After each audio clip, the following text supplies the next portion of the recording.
Hi students, welcome to our channel sharp academy. ఇప్పుడు వరకు మన ఛానల్ని సబ్స్క్రైబ్ చేయకపోతే సబ్స్క్రైబ్ చేయండి. అండ్ ఈ వీడియోలో వచ్చేసి సైన్స్ గురించి చూద్దాము. సైన్స్ అండ్ టెక్నాలజీ ఏపీఓఎస్ఎస్ వాళ్ళకి అండ్ రిమైనింగ్ స్టేట్ సిలబస్ వాళ్ళకి కూడా ఇది యూజ్ అవుతుంది 10th క్లాస్కి. ఈ వీడియో మీరు పూర్తిగా చూసినట్లయితే మీరు మ్యాక్సిమం ఈ క్వశ్చన్ని వదిలేయకుండా స్కోర్ చేసుకున్న వాళ్ళు అవుతారు. అండ్ మీరు ఎగ్జామ్ రేపనగా ఈరోజు చూసినా అర్థమయ్యే విధంగా ఈ వీడియోలో అయితే క్వాంటమ్ నెంబర్స్ క్వశ్చన్ అనేది చూద్దాము. What are quantum numbers, explain the quantum numbers. ఇది క్వశ్చన్ అయితే ఇలా ఉంటుంది. అండ్ మెటీరియల్లో మీకు పేజ్ నెంబర్ 7లో దొరికిద్ది ఎస్ఎస్సి ఏపీఓఎస్ఎస్ వాళ్ళకి. అండ్ అంటే క్వశ్చన్ ఏం అడుగుతున్నాడంటే క్వాంటమ్ నెంబర్స్ అంటే ఏంటి, అసలు ఎక్స్ప్లెయిన్ చేయమంటున్నాడు క్వాంటమ్ నెంబర్స్ గురించి. ఇప్పుడు క్వాంటమ్ నెంబర్స్ అంటే ఏంటో ఫస్ట్ చూద్దాము. మీరైతే ఏ క్వశ్చన్ అన్నది వదిలేయొద్దు. మీకు వచ్చినా రాకపోయినా ఎగ్జామ్లో అటెంప్ట్ చేయండి, అట్లీస్ట్ దాని రిలేటెడ్ అయినా అటెంప్ట్ చేస్తాక చూడండి. అంటే ఇప్పుడు మనం క్వాంటమ్ నెంబర్స్ ఏంటో చూద్దాము. అంటే మీరు పాయింట్ వైజ్ రాయండి క్వశ్చన్. ఇలాగ అంతా కలిపి కొట్టేస్తే అవదనమాట. పాయింట్ వైజ్గా మీకు తెలిసిన పాయింట్స్లో రాయండి. క్వాంటమ్ నెంబర్ అంటే ఏంటంటే set of numbers used to describe position and energy of electron in an atom. ఒక యాటంలో ఎలక్ట్రాన్ యొక్క పొజిషన్ అండ్ ఎనర్జీని తెలిసేటట్టు చేసేదే క్వాంటమ్ నెంబర్ అనమాట. అర్థమైందా? పొజిషన్ని, ఎనర్జీ, ఒక ఎలక్ట్రాన్ యొక్క పొజిషన్ అండ్ ఎనర్జీని తెలిసేటట్టు చేసేదే క్వాంటమ్ నెంబర్. ఇప్పుడు క్వాంటమ్ నెంబర్స్ ఎన్ని రకాలుగా ఉన్నాయో చూద్దాము. అంటే 4 టైప్స్ ఆఫ్ క్వాంటమ్ నెంబర్స్ అనేవి ఉన్నాయి. ఆ 4 టైప్స్ వచ్చేసి principal quantum number, azimuthal quantum number, magnetic quantum number, spin quantum numbers అనమాట. మీరు అట్లీస్ట్ అర్థం కాకపోతే ఈ ఈ క్వాంటమ్ నెంబర్స్ ఏంటో అన్న గుర్తుపెట్టుకునైనా ఎగ్జామ్లో రాయండి. అండ్ ఈజీ వేలో ఈ ఒక్కొక్కటైతే ఇప్పుడు ఎక్స్ప్లెయిన్ చేస్తాను. ఫస్ట్ వచ్చేసి ప్రిన్సిపల్ క్వాంటమ్ నెంబర్ గురించి చూద్దాము. అంటే ఇప్పుడు ఒక్కొక్క క్వాంటమ్ నెంబర్ ఒక్కొక్క లెటర్తో డినోట్ చేసి ఉండబడుతుంది అనమాట. ఇప్పుడు ప్రిన్సిపల్ క్వాంటమ్ నెంబర్ అన్నది ఎన్ అనే లెటర్తో డినోట్ చేస్తాము.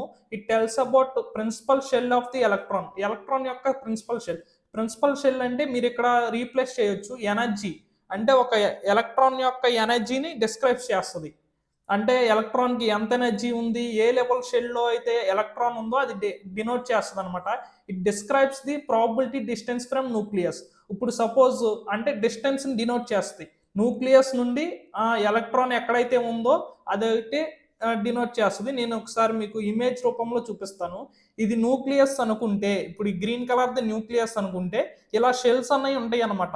ఇలా షెల్స్ చుట్టూ సపోజ్ ఇమేజ్లో 2 ఉన్నాయి, 3 షెల్స్, 6 షెల్స్ అలా ఉంటుంది.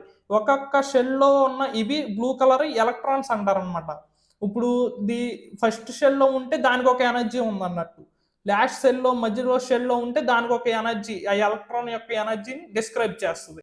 అండ్ ఇప్పుడు ఆ వాల్యూ, ఇప్పుడు ఎన్ అనేది ప్రిన్సిపల్ క్వాంటమ్ నెంబర్ని ఎన్తో డినోట్ చేస్తాము. ఆ ఎన్ వాల్యూ ఎలా ఉంటుందంటే 1 నుండి ఎనీ పాజిటివ్ నెంబర్ 1 నుంచి ఎంతైనా ఉండొచ్చు అనమాట. 1, 2, 3, 4 అలా. ఇది మీరు ఇది పాయింట్స్ వైజ్గా రాసుకోండి. ఒక్కొక్క పాయింట్లో ఒక్కొక్కటి. Suppose it is denoted by N, ఇది ఒక పాయింట్ అనమాట. అది ఒక ఎలక్ట్రాన్ యొక్క ఎనర్జీని డిస్క్రైబ్ చేస్తుంది, ఇది ఒక పాయింట్. అండ్ డిస్టెన్స్ కూడా డిస్క్రైబ్ చేస్తుంది, ఇది ఒక point. It is denoted by అంటే పాజిటివ్ నెంబర్స్లో చూపిస్తాం ఎన్ అనేది, ఇది ఒక పాయింట్. అలా రాయండి.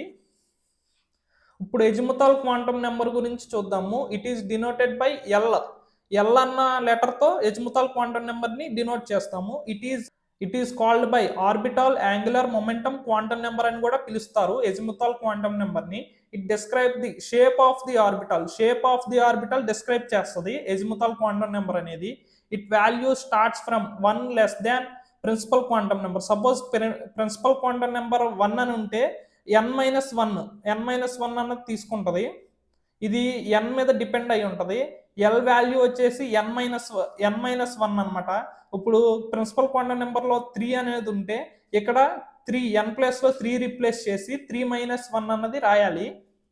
అలా మీరు ఓన్ వర్డ్స్లో కూడా సెంటెన్సెస్ని ఫామ్ చేసుకోవచ్చు అనమాట. ఇప్పుడు మ్యాగ్నెటిక్ క్వాంటమ్ నెంబర్ గురించి చూద్దాము. మ్యాగ్నెటిక్ క్వాంటమ్ నెంబర్ అనేది ఎం అనే అక్షరంతో డినోట్ చేయబడుతుంది. It is determines the total number of orbitals. ఒక షెల్ అన్నది చెప్పుకున్నాం కదా, దాంట్లో ఎన్ని ఆర్బిటాల్స్ అయితే ఉంటాయి, total number of orbital and the orientation of orbital, వాటి యొక్క ఓరియంటేషన్ని అండ్ ఎన్ని నెంబర్ ఆఫ్ ఆర్బిటాల్స్ ఉన్నాయో ఇది డిస్క్రైబ్ చేస్తుంది. The number of magnetic quantum number depends on the value of azimuthal quantum number. ఇది ఇప్పుడు ఎజిముథాల్ క్వాంటమ్ నెంబర్ దేని మీద డిపెండ్ అయి ఉంటుంది? ప్రిన్సిపల్ క్వాంటమ్ నెంబర్ మీద. అంటే n-1 కదా. ఇక్కడ మ్యాగ్నెటిక్ క్వాంటమ్ నెంబర్ దేని మీద డిపెండ్ అయి ఉంటుంది?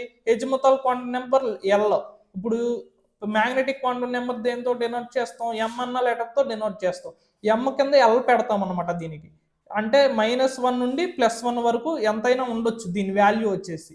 ఇప్పుడు సపోజ్ L వాల్యూ 1 అనుకుంటే, ఇప్పుడు L వాల్యూ వచ్చేసి 1 అనుకుంటే ML వాల్యూ వచ్చేసి -1 to +1. ఇప్పుడు స్పిన్ క్వాంటమ్ నెంబర్ గురించి చూద్దాము. It is denoted by MS ద్వారా ఇది డినోట్ చేయబడుతుంది. The value tells about the ఎంఎస్కి ఒక వాల్యూ ఉంటుంది కదా స్పిన్ క్వాంటమ్ నెంబర్కి. ఈ వాల్యూ దేని గురించి డిస్క్రైబ్ చేస్తుందంటే direction of spin of electrons, spin గురించి డినోట్ చేస్తుంది. Upwards or downwards, spin upwards ఉందా డౌన్వర్డ్స్ ఉందా అనేది ఇది డినోట్ చేస్తుంది అనమాట. ఇప్పుడు స్పిన్ అప్వర్డ్స్ ఉంటే +1/2 రాయాలి, స్పిన్ అప్వర్డ్స్ ఉంటే +1/2. అదే స్పిన్ డౌన్వర్డ్స్ ఉందనుకోండి -1/2. అది ఈ విధంగా మీరు నోట్స్లో నోట్ చేసుకుని పాయింట్ వైజ్ రాసుకుంటే మంచి మార్క్స్ అన్నది స్కోర్ చేస్తారు. ఏ క్వశ్చన్ అయితే వదిలేమాకండి, అన్ని క్వశ్చన్స్ అటెంప్ట్ చేయండి. All the best.